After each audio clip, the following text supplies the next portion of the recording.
Hi, everybody. My cats are kind of going all crazy right now, but it's a perfect time to shoot a video. So I'm going to go ahead and shoot it, but they're going to be a little wild. So look for them in the background. Today's video is going to be on habit 2, and I'm just going to go straight off of the PowerPoint that I have included in Canvas for you. So I'm going to give you a second. Go find that PowerPoint, download it, open it up so you have it with you as I'm going through the slides. It's a little easier for you. And while you're looking for that, I'm just going to have a little water because I'm thirsty.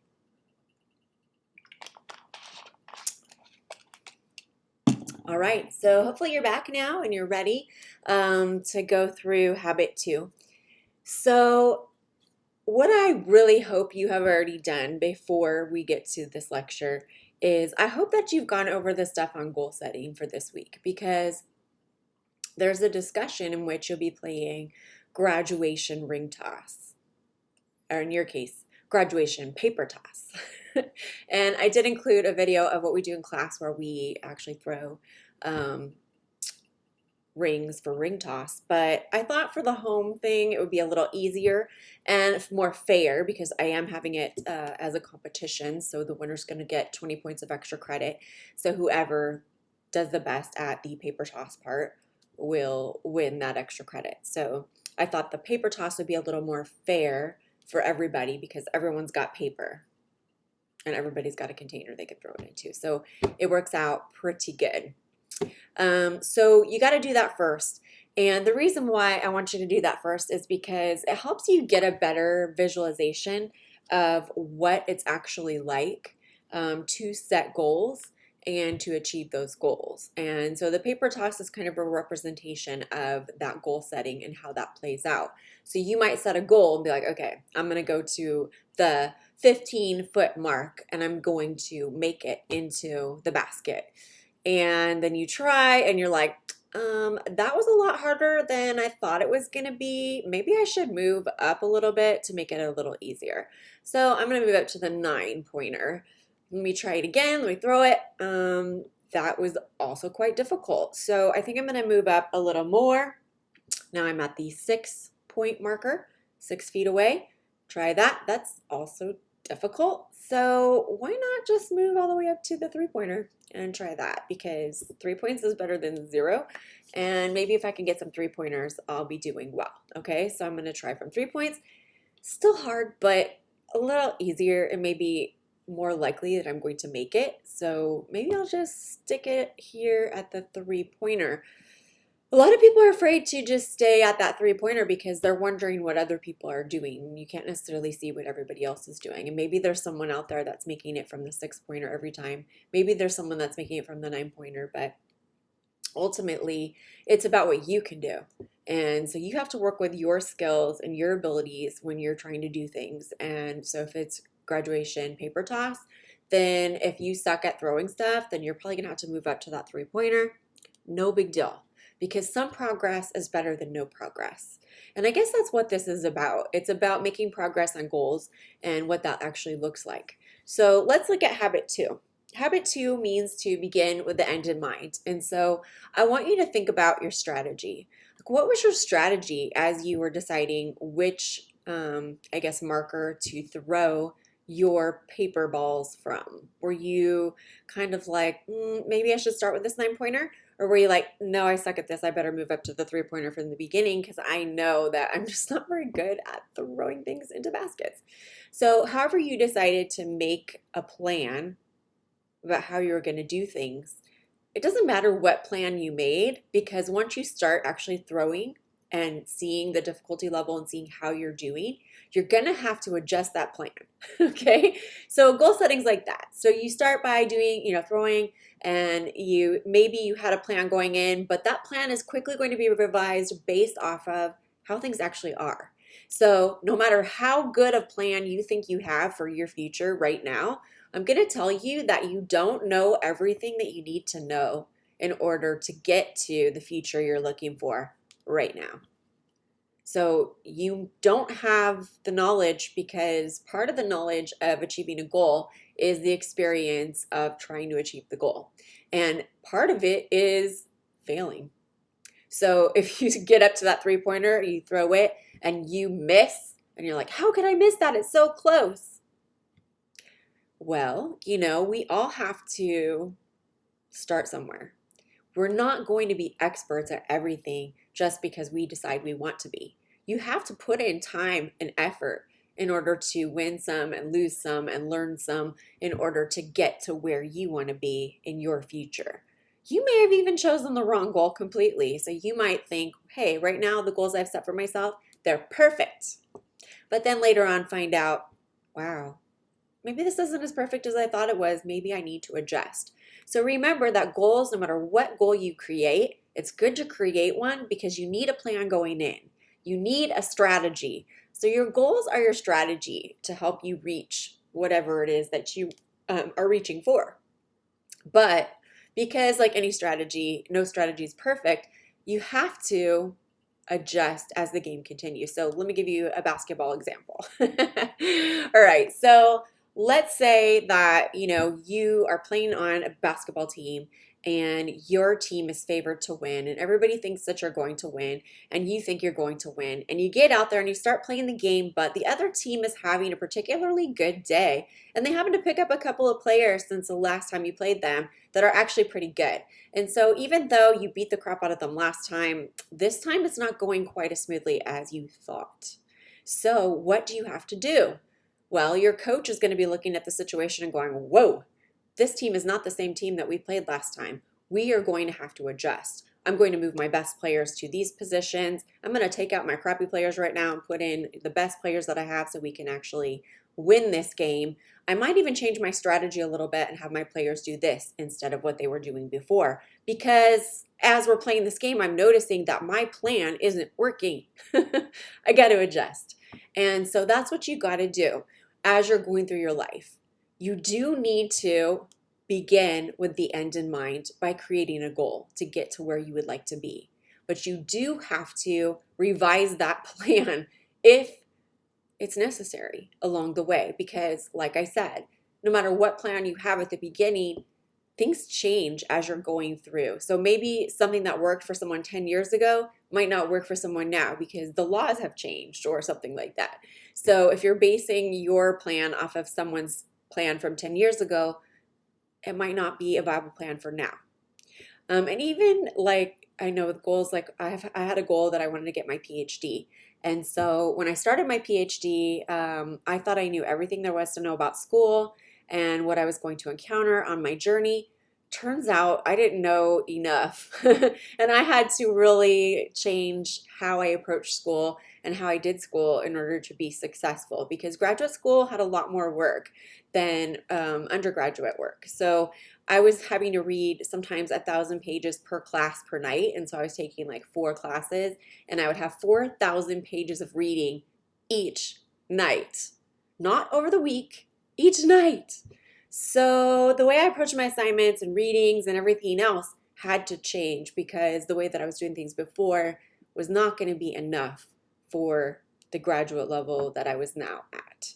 So that being said, we're going to cruise into this PowerPoint here. So the first slide says, habit 2, begin with the end in mind, which means set a goal for your future. Begin with the end in mind. Have a plan. Know where you're headed. Know where you want to see yourself in 5 years, 10 years, 1 year, 6 months from now.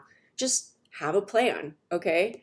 The next slide has the Cheshire cat on it, and it has a little interplay. I'm going to read it, so I'm looking over here. So, would you please tell me which way I ought to walk from here? That's Alice. And then the cat says, that depends a good deal on where you want to get to, said the cat. I don't much care where, said Alice. Then it doesn't matter which way to walk, said the cat. So this is just an example of like someone aimless. So I would say Alice in Wonderland. Alice is the most aimless person ever. She has no idea what she wants to do. She doesn't know why she's in Wonderland. She just followed some white rabbit down a rabbit hole and was trying to catch him. And that was her main goal. That's the strategy she had in mind. But at this point in the story, she's gotten lost and she can't find her way and she doesn't know where to go. And she sees this cat she asked him this asinine question, which is, where should I go? And he says, well, where do you want to end up? And she's like, I don't care. So if that's you, like you don't care where you end up, then you don't need goals, because goals are for people that actually want to get to a particular place or achieve a specific thing that they know that they want to achieve. But if you're like Ellis and you just don't care where you end up, you don't care where you go, like you don't care if you get a degree, you don't care what kind of job you get, you don't even care if you get a job, you're happy to live on the street if that's what it takes.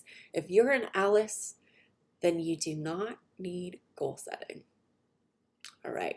If you are not like Alice and you definitely do have some kind of plan in your head about what you would like to see yourself accomplish, you're not an Alice, you know where you're headed. And right now you can look ahead to the future and be like, well, if I want to be in the Army by next year, I need to go sign up for the Army like right now so I can get there by next year.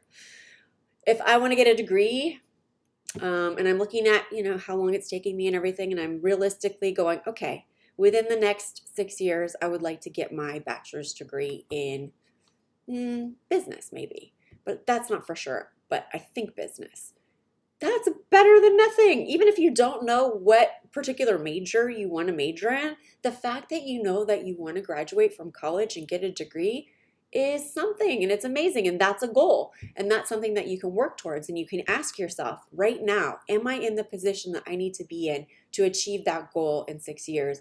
And if you're in school right now, the answer is yes, you are, so you're doing great. Nice job.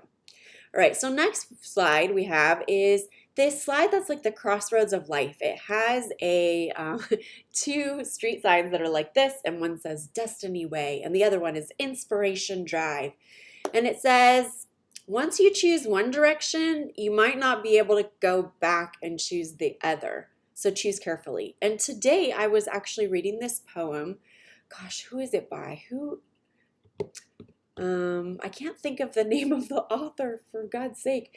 But the poem basically is, all I can think of is William Blake, and that is not the right author. I'm going to look it up really fast. So basically the poem is about this guy who's standing on the edge of, 2 different roads that he could take.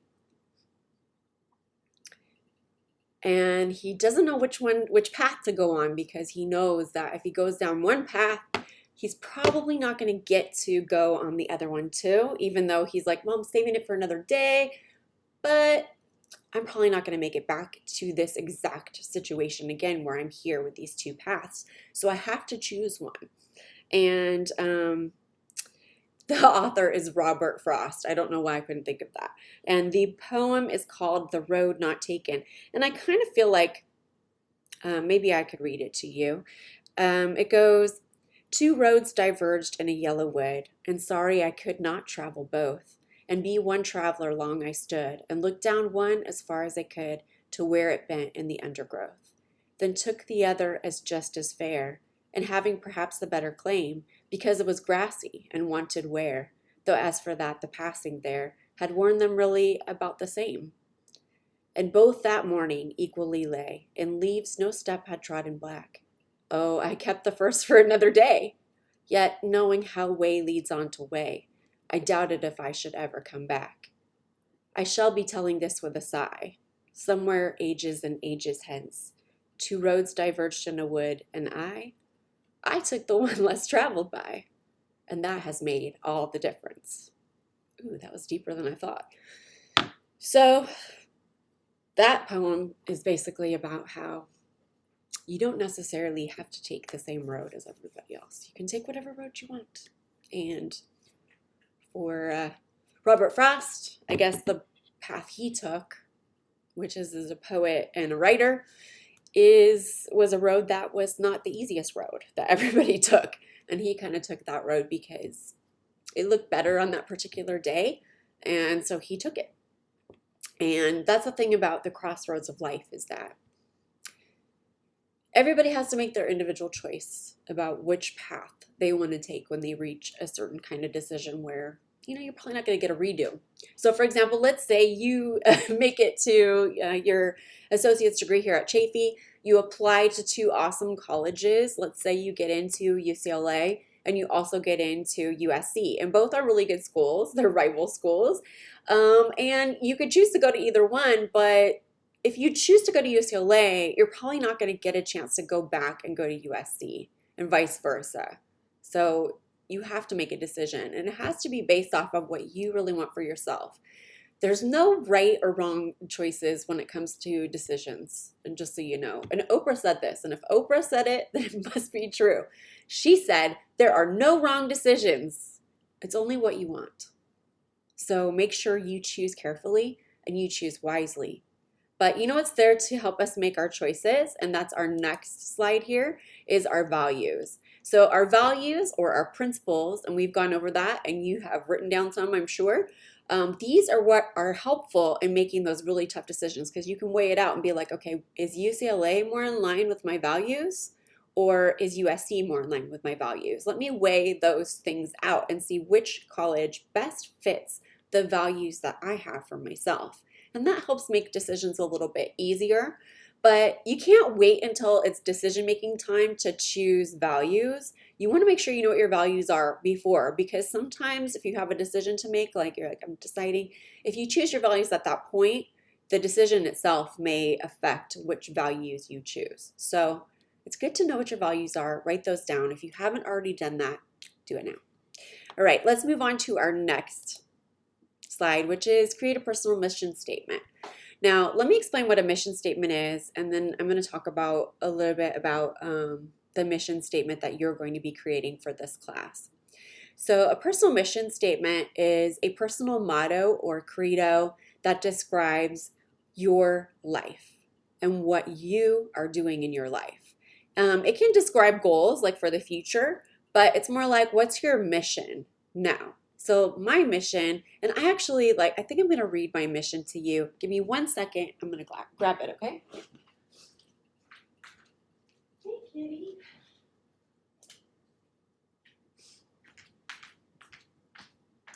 Okay, so here we are. This is actually something I created maybe 15 years ago or so. And I actually did my mission statement in a poem form, but you guys are going to be doing your mission statement in a video form. You can include a poem if you'd like. I actually have made a video based off of my poem, but my video sucks compared to like what a lot of my students have been able to do. So your best shot at figuring out like what you want to do for your mission statement is to check out my YouTube channel. I actually have in this week's materials some information on the mission statement and how to get started on it. It's not the complete, it's actually, I think there's like a 16-page book that I wrote you guys that has all the information you need for the whole project. But for right now, you just need to start thinking about what you want your mission statement to be and how you might actually convey that in a video format.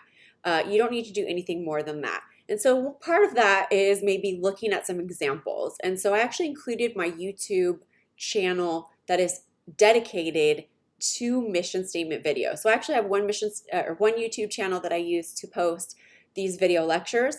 I have another one that's separate that is just for mission statement videos. And I only post the winning videos.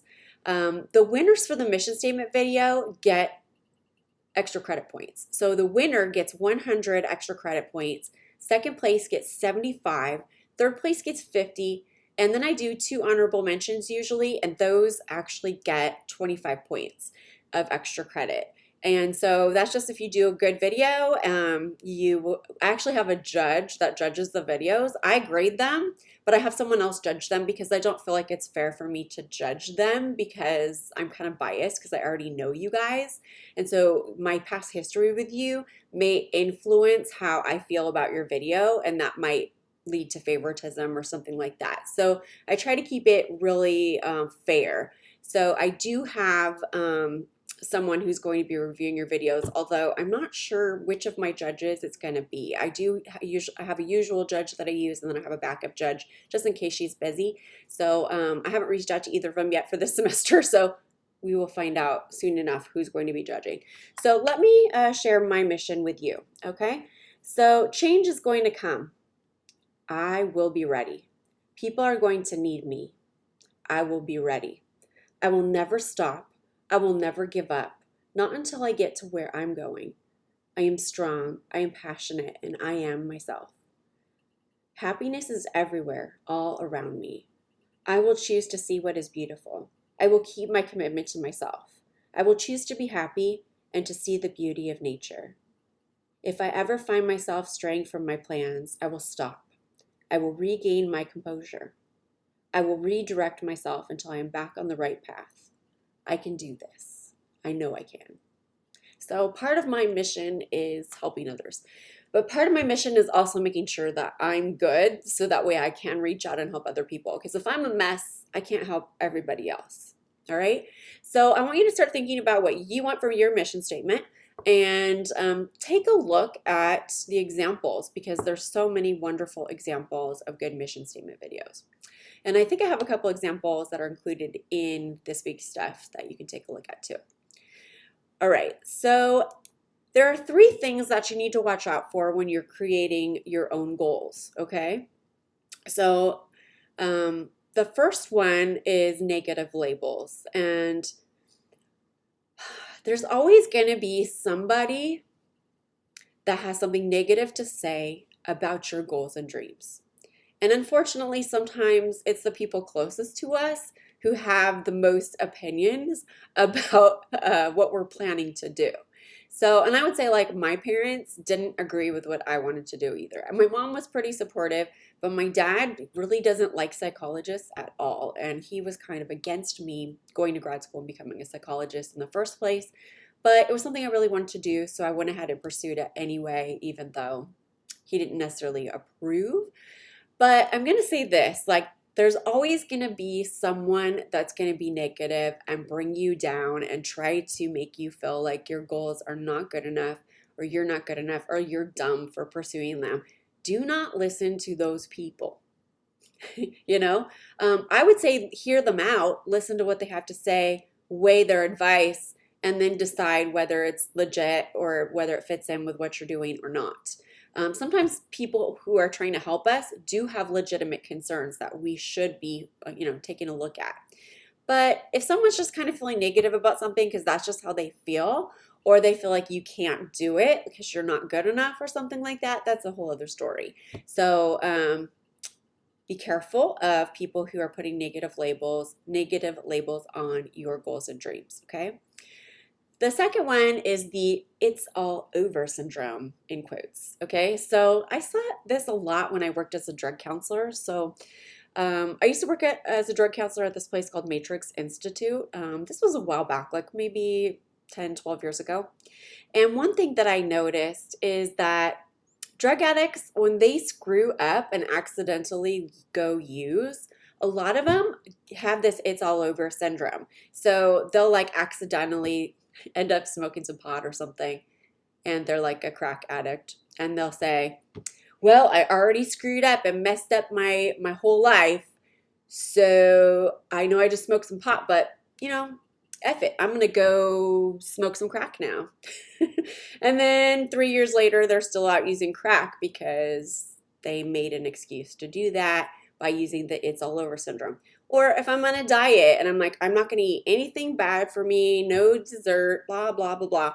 And then I go out to dinner with a bunch of friends and we go to Cheesecake Factory and I end up eating an entire cheesecake because I feel so deprived. So instead of going back on my diet the next day, I'm going to be like, F it, I'm just going to keep eating cheesecake. Like, I screwed up my diet already, so it's all over. Who cares? So that's what I mean by the "it's all over" syndrome. So if you do set a goal and you're working on something and you mess up, don't just say F it. Say, okay, I messed up. Why did I mess up? Be a creator. Look at the reasons why you ended up on the path that you ended up on. Was there a stressor that triggered you? Were you, not really thinking ahead about the fact there's going to be cheesecake at the Cheesecake Factory? I don't know. You have to look at your own errors and figure out ways to fix them. But the worst error you can make is just to say F it and do the it's all over thing and just go back to your bad habits. All right, the next one is the wrong wall. And this happens, and it happened to me many times.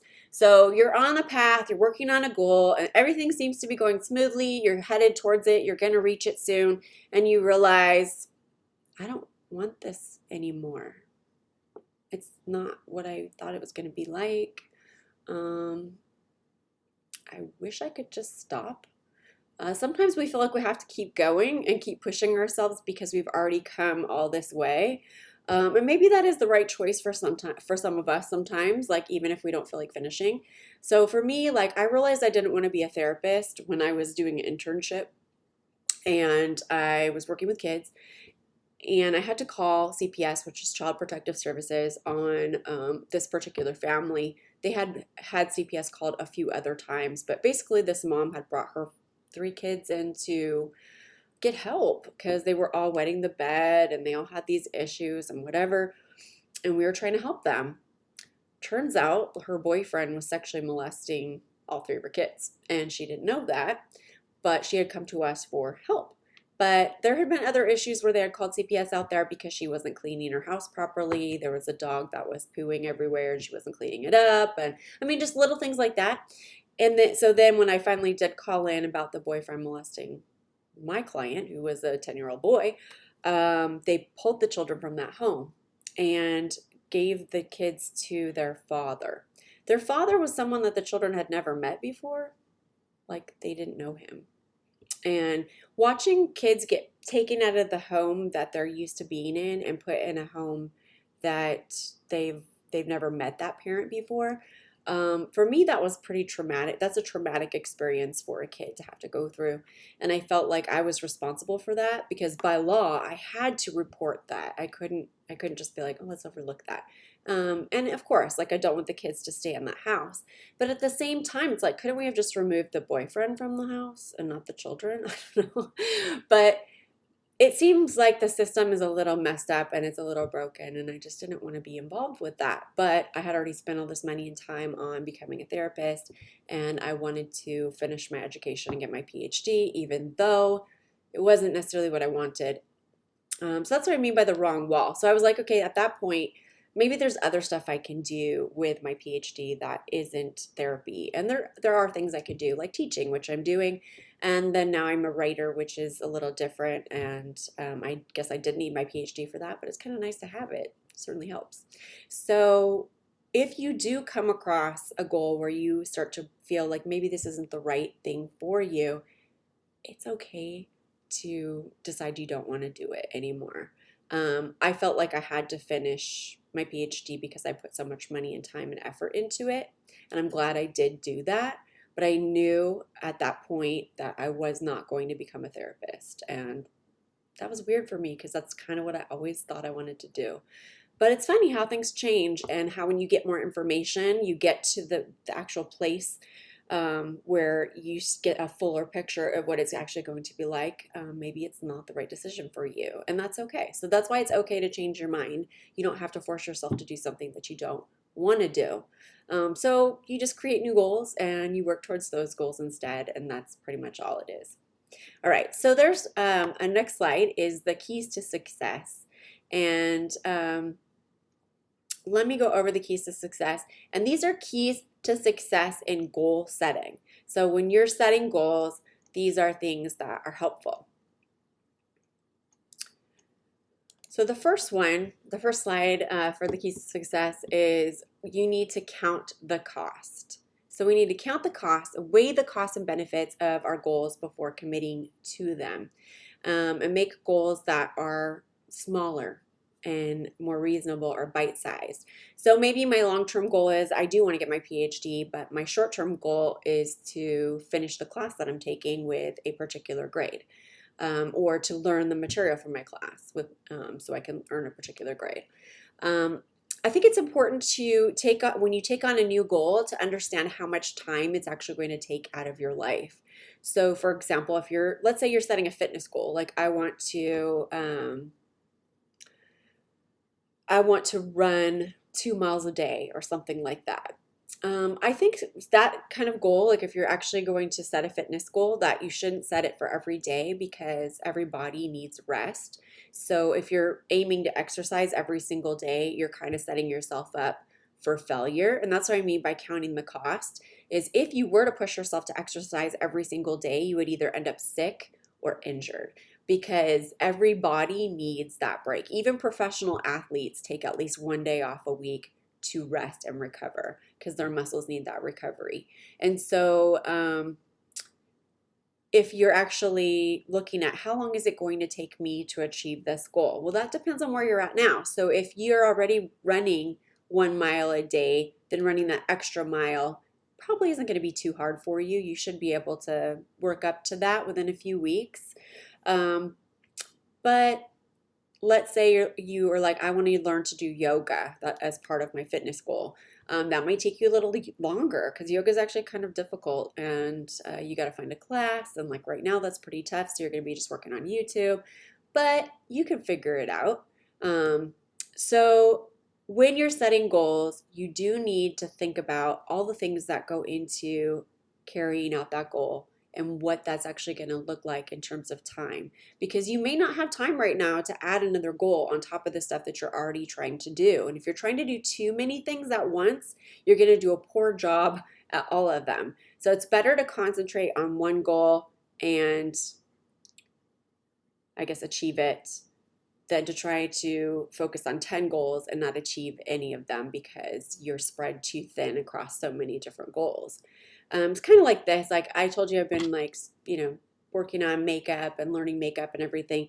And one thing I've learned is that when you're trying to use up, like let's say you're trying to use up a lipstick or something, a lipstick's got a lot of product in it. And so if I said I'm going to, in the next 6 months, use up this lipstick, it's possible for me to do that if I don't use any other lipsticks. And so I would have to know, like, if I'm committing to using this lipstick, then I'm not going to be using all the other lipsticks that I own because if I focus on this one lipstick, I will be able to completely use the whole thing in 6 months.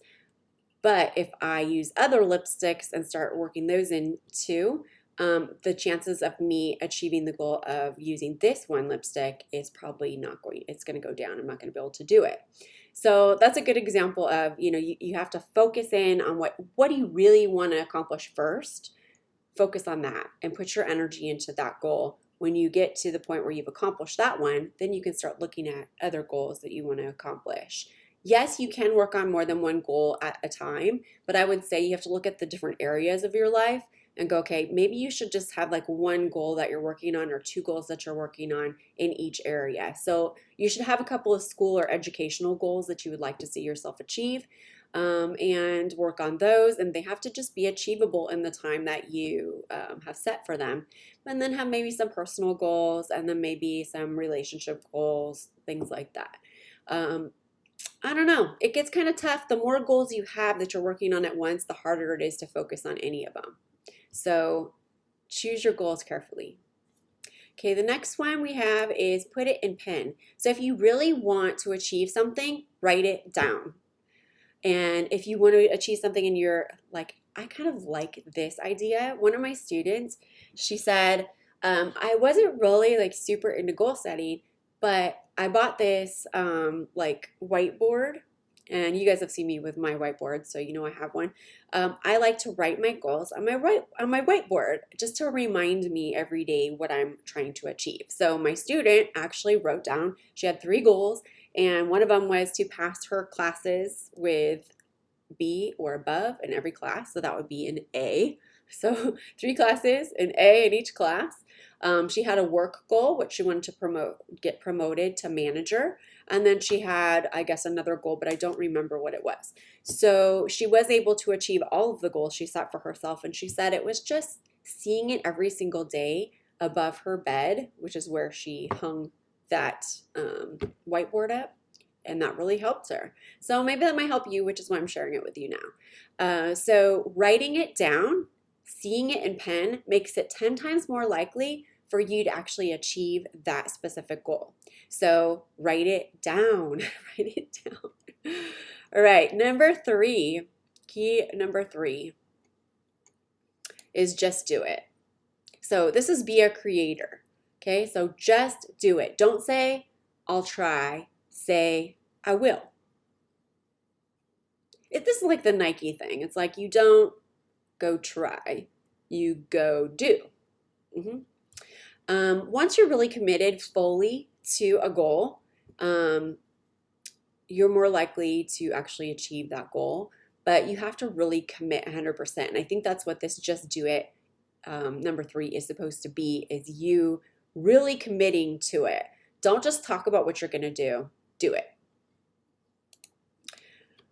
Key number 4 is to use momentous moments. And momentous moments are basically like either really good or really bad, big things that happen in your life. So for example, getting married might be one of those things, or maybe getting a new job. But it could also be getting divorced or getting fired, or a number of any type of things. It's just anything that's kind of a big deal that happens to you, good or bad. Use those moments to propel you to the next level with your goals. When life fails you or things go wrong, goals are there to kind of help you pick up or scrape up what's left and move forward from those really tough times. And if you are like this and you're able to move forward and set new goals for yourself, then that means that you can overcome any type of adversity that's given to you. And so I would say, like, I've gone through a lot of bad things in my life, and I would say most people have. I could tell you some sob stories, but I'm not going to bore you with that right now. What I am going to say is that I am a survivor of many, many negative things that have happened in my life. But of all those things, I've let 0 of them actually hold me back or get me down. And I think I've mentioned this before, that I actually spent most of my life very sick. I was very ill with a disease that they did not know what it was. I do know what it is now, and I am in recovery and doing much better. But I would say most people probably would have gotten really depressed and let their life kind of just fall apart and would have given up on trying to do some of the things that I was able to achieve and accomplish while I was very sick. So I guess I'm just like kind of a badass and pretty much a survivor.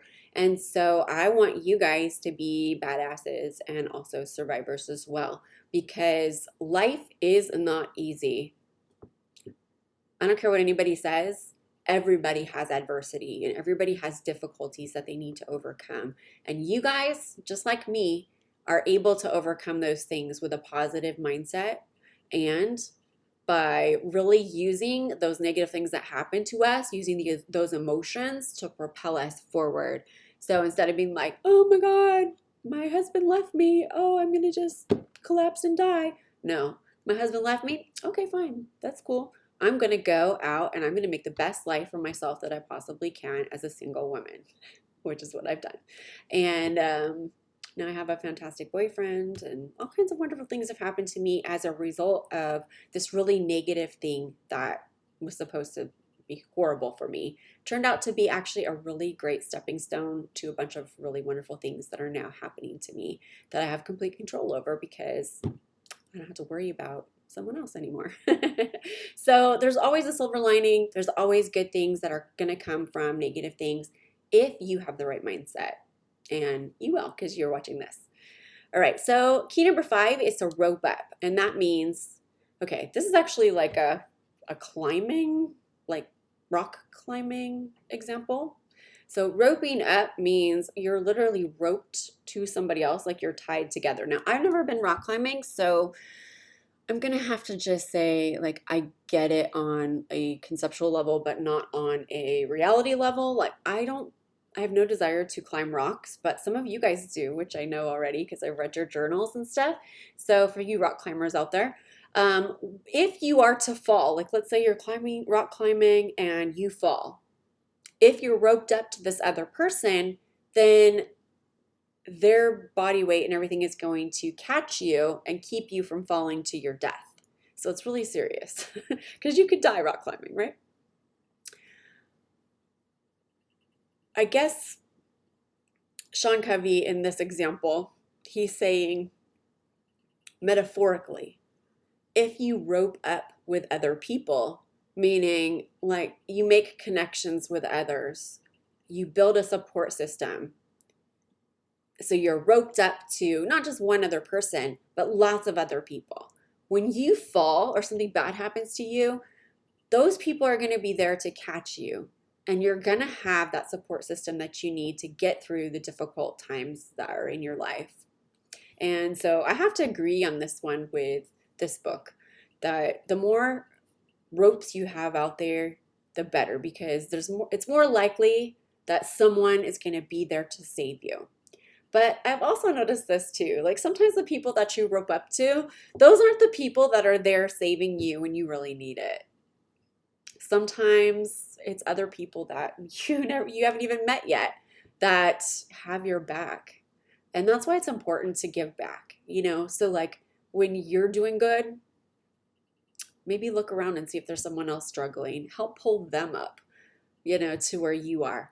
Because if someone was there for you when you really needed it, then give back by being there for others when they really need it. So if you see somebody that really needs guidance, help, etc., be there. All right. So that concludes all of my goal setting strategies. And this is the end of this of the PowerPoint for Habit 2 from the 7 Habits of Highly Effective Teens by Sean Covey. And if you haven't already read this chapter, this is a very powerful chapter. So please do not skip it.